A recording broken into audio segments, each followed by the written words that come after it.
So, ayan nga no, mga ka-JC, isang mapagpalang araw sa inyong lahat. At eto na naman po tayo. Bali, ang project natin dito is installation to na ano, ng Pia horn mga guys. Bali, magandang klase Pia horn na nabili namin to. Nag-aalaga siya ng 800 pesos ang bili ng customer. Bali, so yun nga no guys, bali yan, magkaka-connection na siya. Bali, tape ko na lang to para safe at para hindi magkadikit-dikit. Bali, yung MDL na yan, bali ako rin yung nagkabit niyan guys. At bali additional na lang to. At saka regular customer ko na talaga to motor na ginagawa ko na to. Mas maganda kasi yung ganun, may isang mekaniko lang nang mahawak sa makina nyo. At parang tao din kasi yan, para kung ano man yung ginawa nila dun sa motor nyo, once na magka problema, alam din nila kung paano yung check upin. Saka pagka lalo na sa mga wiring guys, mas magandang gumamit tayo ng ng test light para hindi tayo naliligaw, or once na mali man yung connection natin dun pa lang sa test light, kung mali na, mapupundi yung ilaw ng ating test light. Madali na naman palitan yung bulb nun. Nasa ano lang siguro yung bulb nun, nasa 5 pesos o 10 pesos. So ito nga bali itong positive na galing dun sa horn, nakakonect to sa sa battery. So ayan, kino-connect ko na, tapos nilagyan ko lang siya ng sinkable tube para mas maganda. Sas initan natin ng lighter para mag-fit yung shrinkable tube. So yun, initan na natin guys ha, gamit ang apoy. Sunod naman ay yun, sinkable tube. Tapos connect natin ito. Ay, sa ginamit ko na sa number 87 ng ng horn, ay ng relay. Nakakonect dun sa horn. Ayan, tapos tanggalin muna natin yung tali. Tinanggal ko po din yung tali, tapos sinukat-sukat ko muna para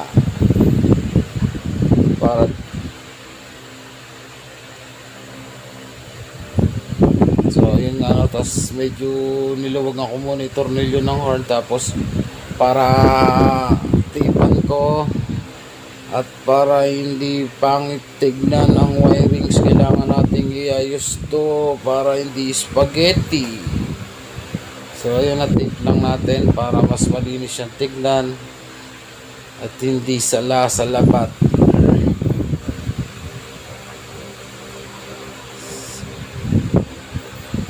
Saka kailangan saktuhan lang yung putol natin sa wire para hindi nasasayang yung wire guys. Ayan.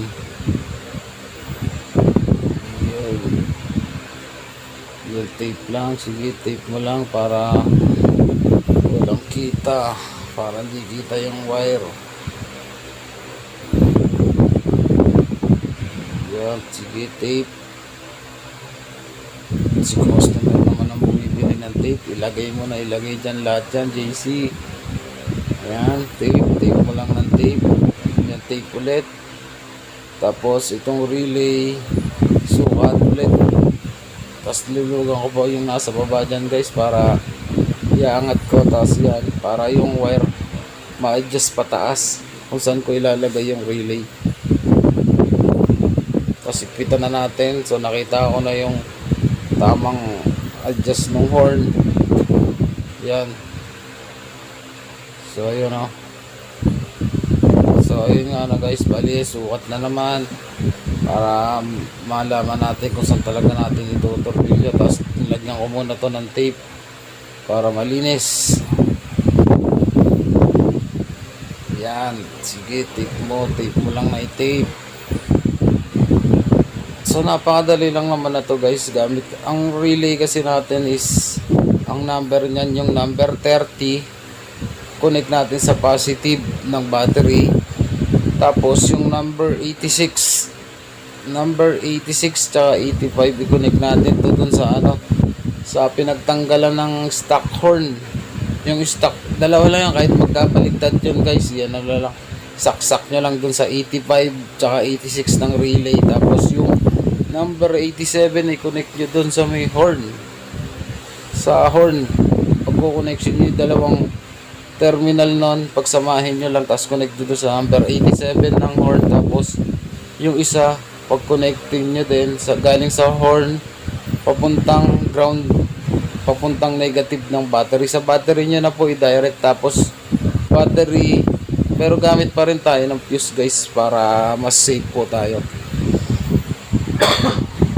So ganun lang kasimple yan guys. Tas bali ito, ginawa ko nga pala yung diode na diode, mura lang yung diode na yan, nasa 20 pesos. Bumili lang ako para sa yan, passing is pagsasabayin ko kasi yung passing ng horn tsaka yung ilaw ng ng mini driving light, para once nabubusina sumasabay yung mini driving light. Yun kasi ang request ng ating customer na dapat nating sundin. So ayun nga na, sinaksak ko na, bali nagkamali pa nga pala ako ng saksak dyan. Doon ko na i-connect dun sa number 86, mali, dapat dun po natin i-connect yan sa number 87 para yan, para papunta dun sa sa relay ng mini driving light. Tapos i-connect natin sa relay ng mini driving light number 87. Napaka-basic lang na to guys. Bali gagawa ako ng malinaw na video na to, yung talagang hindi naka-install sa motor. Mas maganda kasi yung ganun. Basic lang to, basic lang. Doon lang ako natatagalan sa mga kung saan ipupwesto yung horn. Kasi siyempre kailangan natin pagpaalam pa yan sa sa customer bago natin ilagay. Mas maganda kasi yung alam ng customer bago natin i-fix. So yun, tapean lang natin to. Tapos nilagyan ko pa ulit ng tape dyan yung linya ng positive tsaka negative, para safe kasi nasa ilalim ng tangke ng yan gasolina kasi yan, tuktungan ko lang to ng kaprasong waray papunta dun sa relay ng mini driving light. So bali nga bumili na kami dito ng isang roll na wire, dahil madami kasi ginabitan ko na motor, para hindi na kami balik-balik kung ilang metro yung kailangan na kailangan sa motor. So lagay lang natin yung sinkable tube, tapos nalagyan ko ng sinkable tube nga dyan, hindi pa natapat sa doktungan. Tapos nilagyan ko na lang ulit ng isa para safe talaga. Tapos isa doktungan lang uli natin, tapos balutan lang uli natin ng tape yan guys, para malinis tignan. So ganun lang yan kasimple.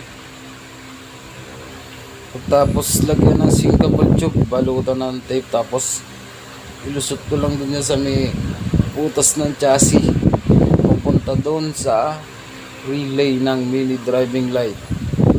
Yan yung may may diode. Yan kasi yung nagpapasabay ng ng passing. Yan kasi yung nagbibigay ng ng pag bumusina ka, sumasabay yung mini driving light. Bale ito kasi request ng customer, kaya dapat natin sundin to. At tayo installer lang, pero so ayan na, bago ko nga pala isuot doon, tinesting ko muna gamit ng test light. Napaka-importante talaga ng test light guys sa pag-wiring yan.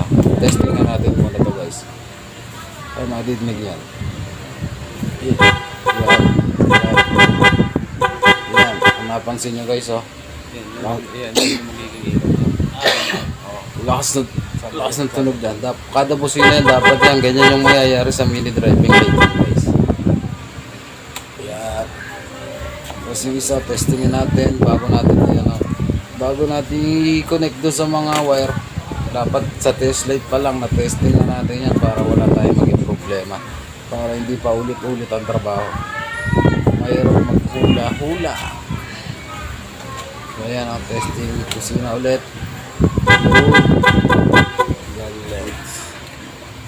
So ayun nga, no? Balisod na natin ito papunta dun sa kabila. At para ma-connect na natin sa relay ng mini driving light. Ayan.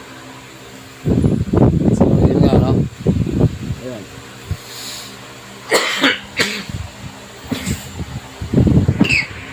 So ayun nga, bali, ayun na, nailipat na natin yung wire dun sa kabila. Bali ito, i-connect ko na, guys. Tapos yan, testingin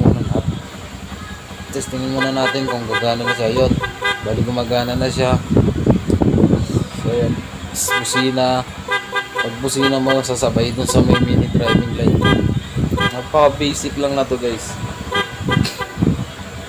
Ako, nagdaan lang din naman ako sa walang alam, pero lahat naman ng bagay na pag-aaralan natin yan, guys. Ayun, kung mapapansin nyo, bali ginawa ko na lang dito, hindi ko na pinaghalo yung yellow white tsaka yellow white na ilaw, kasi mas maganda yung dilaw lang sa sa passing. Dilaw na lang yung ginawa ko dito, guys. Pero mapapansin nyo pag bumusina, yellow lang sa yun, gano'n na lang yung ginawa ko, guys. So yun lang, maraming salamat sa inyo, guys, at sana po may naitulong ako sa pag-share ng aking mga videos. So bali ito, pinipix na namin. Tapos ito, pakita ko sa inyo yung wiring. Ayan, malinis siya, guys. Wala siyang sala-salabit, hindi siya spaghetti, tignan. Mas maganda kasi yung malinis para ulit yung ating customer. Diyan natin pinadaan yan.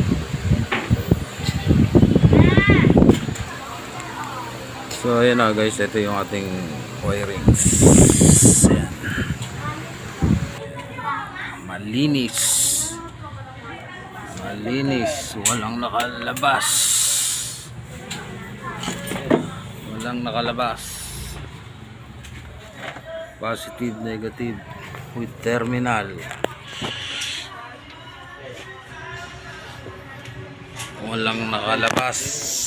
Ngipin lang ng customer ang nakalabas.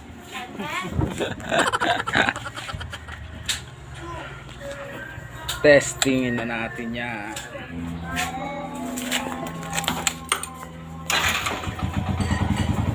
Testing, tak.